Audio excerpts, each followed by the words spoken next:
Hello, my name is Josiah Ray. I'm going to show you how to alphabetize a list of names based on the last name using Microsoft Excel. So here I am inside of Excel, and we have a couple of names here. It's my name, the producer's name, and a few other people. And we want to sort these names out based just on the last name.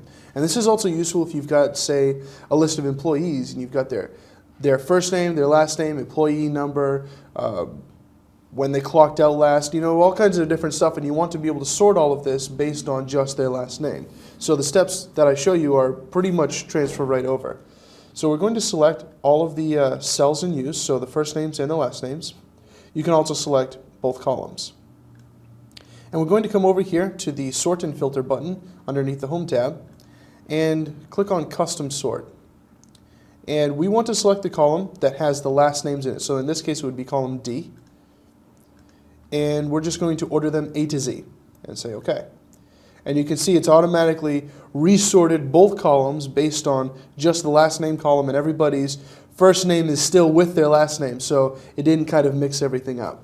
I hope you've enjoyed this short video on how to sort last names using Microsoft Excel. I'm Josiah Ray.